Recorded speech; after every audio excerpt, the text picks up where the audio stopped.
ஆண்டவராகிய இயேசு கிறிஸ்துவின் ஈடு இணையற்ற நாமத்தினாலே அருமையான கர்த்தருடைய பிள்ளைகள் யாவருக்கும் இந்த நிகழ்ச்சியை பார்த்து கொண்டிருக்கிற எல்லாரையும் ஆண்டவர் இயேசுவின் நாமத்தில் எங்கள் திருச்சபையின் சார்பிலும் எங்கள் குடும்பத்தின் சார்பிலும் உங்கள் அன்போடு கூட வாழ்த்தி ஆசீர்வதிக்கிறேன். இந்த நிகழ்ச்சி எங்களது அசம்பிளிஸ் ஆஃப் காட் ஆலயத்தின் சார்பில் உங்கள் சமாதானத்தின் நேரம் என்கிறதான நிகழ்ச்சி. ஒவ்வொரு வாரமும் இந்த நேரத்தில் இந்த நிகழ்ச்சியை நீங்கள் பார்க்கலாம். நம்முடைய கிராஸ் டிவிலையும் ஸ்தோத்திரம் ஷாலோம் ஏஜி சர்ச் என்கிறதான யூடியூப் சேனலிலும் நீங்கள் பார்த்து ஜெபிக்கவும் ஆசீர்வதிக்கப்படவும் உங்கள் அன்போடு கூட உங்களை உற்சாகப்படுத்துகிறேன். அருமையான கர்த்தருடைய பிள்ளைகளே, ஸ்தோத்திரம் உங்களுக்காக ஜெபிக்க வேண்டும் என்று சொன்னால், ஸ்தோத்திரம் ஒருவேளை ஏதோ ஒரு ஆலோசனை குடும்பத்தின் காரியமானாலும், ஸ்தோத்திரம் எந்த விதமான காரியமானாலும் ஆலோசனை வேண்டும் என்று சொன்னாலும் நீங்கள் என்னோடு கூட நீங்கள் தொடர்பு கொள்ளலாம். நான் உங்களுக்காக ஜெபிக்கிறதுக்கு ஆயத்தமாகவும் இருக்கிறேன். ஸ்தோத்திரம் ஒருவேளை எந்த ஒரு ஆவிக்குரிய ஆலயத்தில் ஐக்கியம் வைத்துக் கொள்ளாதவர்கள், ஆலயத்துக்கு போகாதவர்கள் நீங்களோடு கூட ஆராதிக்க வரலாம். இந்த தேவனுடைய வார்த்தை முடிந்த ஸ்தோத்திரம் பிறகு எங்களுடைய சபையினுடைய ஆராதனை நேரம் கொடுக்கப்படும். ஸ்தோத்திரம் காலை 2 ஆராதனை, மாலை குடும்ப ஆசீர்வாதத்துக்கான ஆராதனை நடக்கிறது. எங்கள் ஆராதனையில் நீங்கள் பங்கு பெற அன்போடு கூட உங்களை அழைக்கிறோம். தேவன் மகிமையான காரியங்களை செய்வார். ஸ்தோத்திர ரோமர் 12ஆம் அதிகாரம் அதனுடைய 11வது வசனத்தை, அசதியாயிராமல் ஜாக்கிரதையாயிருங்கள், ஆவியில் அனலாயிருங்கள், கர்த்தருக்கு ஊழியம் செய்யுங்கள், ஆண்டவருடைய நாமம் மகிமைப்படுவதாக. அன்பு தேவனுடைய பிள்ளைகளே, ஜாக்கிரதையாயிருங்கள், அசதியாயிராம ஜாக்கிரதையாயிருங்கள் என்று வேதம் சொல்லுகிறது. இன்றைக்கு நான் உலகம் முழுவதும் பயத்தோடும் சின்ன சின்ன கலக்கத்தோடும் இருக்கிறது அறிந்திருக்கிறோம். ஏன்? ஸ்தோத்திரம் அமெரிக்கா, இஸ்ரவேல், ஈரான் யுத்தம் நடந்து கொண்டிருக்கிறதுனால எல்லாருக்குள்ள ஒரு பயமும் கலக்கமும் காணப்படுகிறதை நாம் அறிந்திருக்கிறோம். ஸ்தோத்திரம் சந்தோஷமா இருந்தோம், திடீரும் யுத்தம்னு வரும்போது அங்க நாடுகள் மாத்திரமல்ல, நம்ம எல்லா நாடுகளிலுமே பெரிய பயம் பற்றி கொண்டிருக்கிறது. அங்க இருக்க ரொம்ப ஜாக்கிரதையா இருக்கிறாங்க இல்லையா? ஸ்தோத்திரம் வேலைக்கு போகும்போது ஒருவேளை கார்லையோ பஸ்லையோ ட்ரெயின்லையோ நடந்தோ வீட்டில் இருக்கும் போதோ ஆஃபீஸும் ஜாக்கிரதையா இருக்காங்க. எப்பவும் என்ன நடக்கும்? அதான் ஆண்டு சொல்றாரு, நீயும் பார்த்து கொண்டிருக்கிற அன்பு தேவனுடைய பிள்ளையே, நீ ஜாக்கிரதையா இரு. ஸ்தோத்திரம் அசதியா இருக்காதே, ஏதோ சோர்வா இருக்காதே. இந்த உலகத்தில் நீ ஜாக்கிரதையா இருக்கணும். ஆண்டவருடைய நாமம் மகிமைப்பட நிறைய காரியங்களுக்கு பைபிள் எச்சரிக்கையா இருங்கன்னு சொல்றாரு. ஜாக்கிரதையா இருங்கன்னு ஆண்டு எச்சரிக்கிறார். ஸ்தோத்திரம் ஆண்டவருடைய நாமம் மகிமைப்படுவதாக. ரொம்ப அந்த உலகத்துல அருமையான பிள்ளைகளே, மனிதர்களுக்கும் நம்ம ஜாக்கிரதையா இருக்கணும், எச்சரிக்கையா இருக்கணும். நம்மை சூழ்ந்து வாழ்ந்து கொண்டிருக்கிற பலதரப்பட்ட ஜனங்கள் இருக்கிறாங்க. ஒவ்வொருவருக்கும் ரொம்ப ஜாக்கிரதையாய் இந்த உலகத்துல வாழணும். கொடுக்கல் வாங்கல்ல நம்ம ஜாக்கிரதையா இருக்கணும். வாக்கு கொடுக்கறதுல நம்ம ஜாக்கிரதையா இருக்கணும். நட்புல நம்ம ஜாக்கிரதையா இருக்கணும். அருமையான பிள்ளைகளே, செல்போன் பேசுறதுல கூட ரொம்ப கவனமா ஜாக்கிரதையா இருக்கணும். சில நேரங்கள் அவசரப்பட்டோ சில காரியங்களையோ நம்ம பேசிட்டோம்னு சொன்னா அதை ரெக்கார்ட் பண்ணி கூட தேவையில்லாம இன்னைக்கு ஸ்தோத்திரம் விஞ்ஞானம் அதிகமா பெருகிறதுனால பயங்கரமான பிரச்சனை, எது உண்மை எது பொய்ன்னு ஸ்தோத்திரம் நம்ம நிர்ணயிக்க முடியாத அளவுக்கு நடந்து கொண்டிருக்கிறது. எனவே கர்த்தரை ஆராதிக்கிற தேவனுடைய பிள்ளைகளே, ஆண்டு மேல நம்பிக்கையோடு எல்லாவற்றிலும் நிதானமாய் ஜாக்கிரதையா இருங்கள். ஒரு திருமணம் முடிக்கிறீங்களா, ரொம்ப ஜாக்கிரதையா இருந்து அந்த காரியத்தை செய்யுங்க. ஒரு வீடு கட்டுறீங்களா, ரொம்ப ஜாக்கிரதையா இருந்து காரியங்களை செய்யுங்க. ஸ்தோத்திரம் ஆண்டவர் நல்லவர். உங்களை நம்பி யாராவது ஏதாவது செய்ய விரும்புறாங்களா, கொஞ்சம் கவனமா ஜாக்கிரதையா இருங்க. இவங்க அப்படி இவங்க கோயிலுக்கு போறவங்க இவங்க அப்படிலாம் அதை வச்சு யாரையுமே ஸ்தோத்திரம் எடை போட்டு நம்பிராதீங்க. நான் சபைக்கு இப்படி சொல்லும்போது சொன்னேன், கபடில்லாம இருங்க. ஸ்தோத்திரம் வேதம் சொல்லுகிறது, புறாவை போல கபடில்லாம இருங்க, உண்மையா இருங்க, உத்தமமா இருங்க. கபடு வேண்டாம். அதே நேரத்தில் சர்ப்பத்தை போல வினாலோலா இருங்க. 1 பேதுரு 4ஆம் அதிகாரம் 7வது வசனம் சொல்லுகிறது, முதலாவது நம் ஜாக்கிரதையா இருக்க வேண்டிய முதல் காரியத்தை சொல்லுகிறேன், எல்லாவற்றுக்கும் முடிவு சமயமாயிற்று, ஆகையால் தெளிந்த புத்தி உள்ளவர்களாய் இருந்து ஜெபம் பண்ணுவதற்கு ஜாக்கிரதையா இரு. நீ ஜெபிக்கிறதுல ஜாக்கிரதையா இருந்தது ஆகணும். ஏன்னா கடைசி காலம் வந்துட்டு எங்க பார்த்தால் யுத்தங்கள், யுத்தத்தின் செய்திகள், ஜனத்துக்கு விரோதமா ஜனம், அன்பு தணிந்து போகும். ஆண்டவர் சொன்ன எல்லா கடைசி நாளில் எல்லா காரியமும் அவன் நிறைவேறி வருகிறது இல்லையா? இதை பார்க்கிற நீங்க நாளைக்கு ஜெபம் பண்ணிக்கிடுவோம், நாளைக்கு ஜெபம் பண்ணிக்கிடுவோம். இல்லை, ஜெபம் பண்ண ஜாக்கிரதையா. குடும்பம் ரட்சிக்கப்படணுமே, ஜெபம் பண்ணு மகனே மகளே. உன் சபையில அவன் ஆசீர்வாதம் வரணுமே, குடும்பத்தில் நன்மை வரணுமே, ஜெபம் பண்ணுங்கள். அதிகாலையில் ஸ்தோத்திரம் தேவனை தேடுங்கள். ஆலயத்தில் ஜெபம் வைக்கும் போதெல்லாம் இன்னைக்கு பொதுவா ஸ்தோத்திரம் ஆலயத்தில் இப்ப எல்லா இடங்களிலும் ஏறக்குறைய பாதிக்கு மேல எல்லா ஆலயங்களும் அதிகமா ஜெபம் நடக்குது. ஜெபம் பண்ணுவதற்கு ஜாக்கிரதையா இருங்க. ஜெபத்துல நீங்க தரித்திருங்க, இடைவிடாமல் ஜெபம் பண்ணுங்கன்னு சொல்லி அப்போஸ்தலனாகிய பவுலும் பேதுருவும் நம்மை உற்சாகப்படுத்துகிறார்களே. என் ஜெபம் எப்படி இருக்குது? நான் ஜெபத்தை பேசுறது ரொம்ப ஈஸி. ஆனா ஜெபம் நான் பண்றேன்னா ஸ்தோத்திரம் இயேசுவே அன்றைக்கு பேதுருவை பார்த்து சீசர்ல பார்த்து என்னோடு கூட 1 மணி நேரமாவது நீங்க விழித்திருந்து ஜெபிக்க கூடாதா? ஸ்தோத்திரம். ஆண்டவர் கேட்கிறார், தேவனுடைய பிள்ளையே, தேவனுடைய மனிதர்கள், நம்முடைய முற்பிதாக்கள் இப்படி சொல்லி வச்சிருக்கிறாங்க. ஸ்தோத்திரம் 24 மணி நேரத்தில் நீங்க 1 மணி நேரத்தை நீங்க ஆண்டவருக்கு கொடுக்க முடியலன்னா நம்மெல்லாம் விசுவாசின்னு சொல்ல வாய்ப்பில்லையே.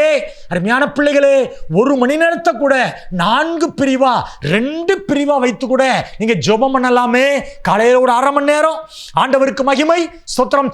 இரவுல ஒரு 1/2 மணி நேரம், இல்லைன்னா அவன் 4 1/4 மணி நேரமா பிரித்து வைத்து கூட ஜெபத்தில் தரித்திருக்கலாமே. அமேனா ஜெபிக்க ஆண்டவர் நம்மை நம்பி இருக்கிறார். என் பிள்ளை ஜெபம் பண்ணும், ஸ்தோத்திரம். ஜெபிக்கும்படியாய் நீங்கள் ஜாக்கிரதையா இருங்க. ஏன் ஜாக்கிரதையா இருக்கணும்? அவன் முடிவு சீக்கிரமாய் வரப்போகுது. 2வது ஜெபித்தாதான் நம்முடைய குடும்பங்கள் ஆசீர்வாதமா பாதுகாப்பா இருக்க முடியும் என்பதை தேவன் அறிந்திருக்கிறார். அதுக்குதான் ஜெபிக்க உற்சாகப்படுத்துகிறார். எபேசியர் 4ஆம் அதிகாரம் 3வது வசனத்தை வாசிக்கிறேன். சமாதான கட்டினால் ஆவியின் ஒருமையை காத்துக் கொள்வதற்கு ஜாக்கிரதையாயிருங்கள். நீங்கள் ஆவியினாலே ஒருமையை காத்துக் கொள்வதற்கு. நீங்க பிசாசுடைய பெரிய திட்டம் தெரியுமா? சபையானாலும் குடும்பமானாலும் ஸ்தோத்திரம் அதுல ஒருமனப்பாட்டை கெடுக்க நினைக்கிறான். நீ குடும்பமா இருப்பீங்கன்னா ஒருமனமா இருக்க முடியுதா? நல்லா யோசித்து. கணவன் மனைவி பிள்ளைகள் கிழக்கெழுத்தா இன்னொரு பிள்ளை வடக்கெழுக்கு, மனைவி கிழக்கெழுத்தா கணவர் வடக்க இழுக்கிறாரு. ஸ்தோத்திரம். மனைவி இதைத்தான் செய்யணும், கணவர் இதைத்தான் செய்யணுங்கிறாங்க. கடந்த நாட்கள்ல நான் ஒரு சகோதரி பேசுறதை கேட்டேன். உலக பிரகாரமா அவங்க ஸ்தோத்திரம் பேசுற ஒரு சகோதரி கணவன்கிட்ட சண்டை போட்டுட்டு 2 சகோதரி பேசியிருக்காங்களா. இப்படி பேசும்போது சொன்னாங்களா, சகோதரியே, என் கணவர்கிட்ட சண்டை போட்டா நான் என் கணவருக்கு சமையலே பண்ணி கொடுக்க மாட்டேன், பட்னியா போட்டுருவேன். ஸ்தோத்திரம். அதுல அவரு ஸ்தோத்திரம் பட்னியா கடந்து கடைசி வாலண்டே ஆண்டு வந்து பேசிடுவாரு அப்படின்னு ஒரு சகோதரி சொன்னாங்களாம். இன்னொரு சகோதரி சொன்னாங்களாம், ஸ்தோத்திரம், இல்ல நான் அப்படி செய்ய மாட்டேன், என்னுடைய சமையல் கட்டையே நான் ஆயுதமா பயன்படுத்துவேன். ஆண்டவர் நல்லவர், என் கேட்கிற கணவருக்கு நல்ல சாப்பாடு பண்ணுவேன். ஆனா ஸ்தோத்திரம் உப்பையும் உரப்பையும் வேற எதையாவது அள்ளி போட்டுருவேன். ஸ்தோத்திரம். பாருங்க, என் கணவனுக்கு யுத்தம் பண்றதுக்கு சமையல் கட்டை பயன்படுத்துறேன்.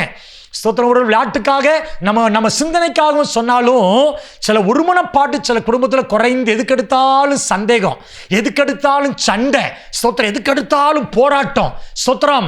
மனைவி உனக்கு ஒன்றும் தெரியாது, கணவன் ஒன்றும் தெரியாது, டாமினேட். அமேன். ஸ்தோத்திரம். நான் படிச்சிருக்கிறேன், நான் நிறைய பணம் கொண்டு வந்திருக்கிறேன், நிறைய நகை போட்டிருக்கிறேன், ஆண்டவர் நல்லவர், பலவித போராட்டத்தை கொடுக்குறேன். இதெல்லாம் பின்னால பிசாசு இருக்கிறான். குடும்பம் தேவன் ஆசீர்வதிக்கப்பட்ட ஒன்று. உன் குடும்பத்தில் ஒரு மனதை பாதுகாத்துக் கொள்ளுங்கள். தேவன் ஸ்தோத்திரம் எழுதி வச்சிருக்கிறார் இல்லையா? அமேன். சங்கீதங்கள்ல அவன் ஒரு மனை எங்க உண்டோ ஸ்தோத்திரம் ஆசீர்வாதம். அமைதோ சகோதரர்கள் ஒருமித்து வாசம் எவ்வளவு நன்மை. பிள்ளைகளே, நம்மள ஆண்டு எல்லாரையும் சபைக்கு போற பிள்ளைகள் இருக்கீங்க, எல்லாரையும் ஒரு சபையில வச்சிருக்கிறார். ஒருமன ஆவியை பாதுகாத்துக்கொள், ஜாக்கிரதையா இருங்க. யாராவது சபையை குறித்தோ ஊழியக்காரனை குறித்தோ அங்க நடக்கிற ஊழியத்தை குறித்தோ தவறாக பிரிவினை உண்டு பண்ணி பேசினா கேட்காதிருங்கள். ஆவியின் ஒருமையை காத்துக் கொள்வதற்கு ஜாக்கிரதையா இருங்க. பிசாச உள்ள நுழைய விட்டுறாதீங்க. நான் எப்பவும் சபைக்கு சொல்லுவேன், நம்ம வீட்டில் 3வது நபர்கள், அது அம்மாவா இருக்கலாம், அப்பாவா இருக்கலாம், அத்தையா இருக்கலாம், மாமாவா இருக்கலாம், யாரா இருந்தாலும் கணவன் மனைவி அந்த பிள்ளைங்கிற உறவுக்குள்ள 3வது ஒருத்தர் வந்து தலையிடுவதற்கு அனுமதிக்காதீங்க. ஸ்தோத்திரம். நீங்கள் முழங்கால் போடுங்க, ஜெபம் பண்ணுங்க, எல்லாம் ஜெபம் பண்ணுங்க. நல்ல ஆலோசனை வேணுமா? அனுபவத்தில் முதிர்ந்தவங்க இருக்காங்க. ஆலோசனை கேட்கறதுன்னு கேட்கக்கூடாதுன்னு இல்லை, கேட்கலாம். ஆனாலும் உங்களுக்குள்ள எந்த மூணாவது நபர்களை நீங்க நுழைஞ்சி அவங்க சொன்னதா இருக்காதீங்க. ஒரு மனத்தை பாதுகாத்து கொள்வது ஜாக்கிரதையா இருங்க. இன்னைக்கு நிறைய குடும்பங்கள், இப்படி பொதுவாக நான் சொல்றதுன்னு வருத்தப்படுறேன், நிறைய கிறிஸ்தவ குடும்பங்கள் இன்னைக்கு விவாகரத்தில் போய் நிற்கிறாங்க. 2 மாதம் 3 மாதம் 1 வருஷம் கூட அவங்கள தாக்கு பிடிக்க முடியல. ஏன்னா அன்னைக்கு அவங்களை அப்படியாக ஸ்தோத்திரம் பாடா பிசாசு படுத்துறான். பிள்ளைகளே, கர்த்தர் கொடுத்தவங்க மனைவிக்காய், கர்த்தர் கொடுத்த கணவனுக்காக ஆண்டவரை மகிமைப்படுத்துங்க. குடும்பத்தில் ஒரு மனதை பாதுகாத்து கொள்ளுங்க. ஒரு சபைக்கு போறீங்களா, உங்களால் அந்த சபையில ஒரு மனம் கெட்டு போயிடவே கூடாது. கர்த்தர் ஆராதிக்கணும், முடிந்தா நல்லா கர்த்தருக்கு கொடுக்கணும், ஊழியம் செய்யுங்க. அதுக்கு நீங்க ரொம்ப ஜாக்கிரதையா இருங்க. உங்க மூலமா, உங்க பிள்ளைகள் மூலமாய் ஒரு மனம் சபையில கட்டக்கூடாது. ஒரு ஆபீஸ்ல வேலை செய்றீங்களா, உங்க மூலமா அந்த ஆபீஸ்ல ஒரு மனம் கட்டக்கூடாது. சில ஆட்கள் எழும்பி பிரச்சனை பண்ணுவோம், சம்பளம் காணாது, அது காணாது. கவனமா இருங்க, கவனமா இருங்க பிள்ளைகளே.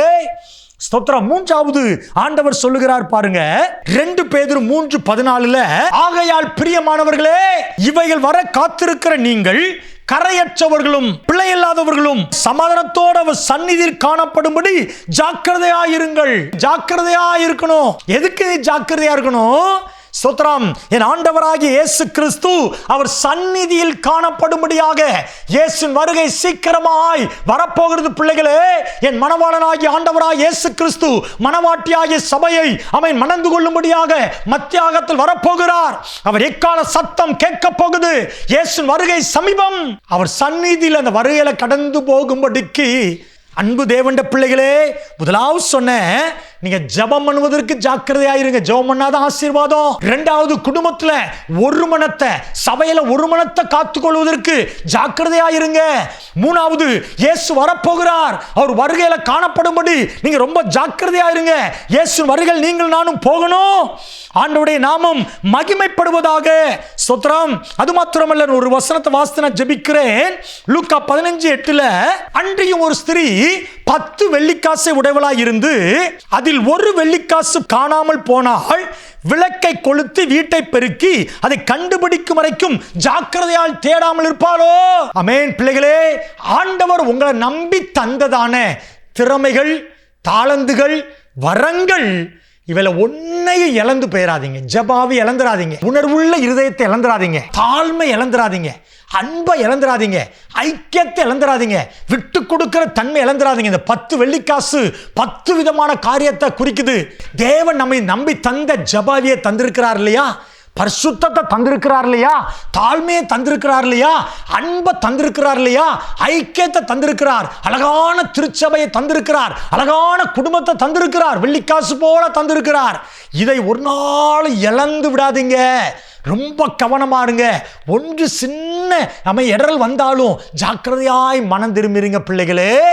ஜாக்கிரதையா இருந்தாதான் இந்த பூமியில நீ ஆசீர்வாதமாகவும் வாழ முடியும். அதே நேரத்தில் பரலோகத்தில் தேவ சந்நிதியில நீ காண முடியும். ஜெபிப்போமா?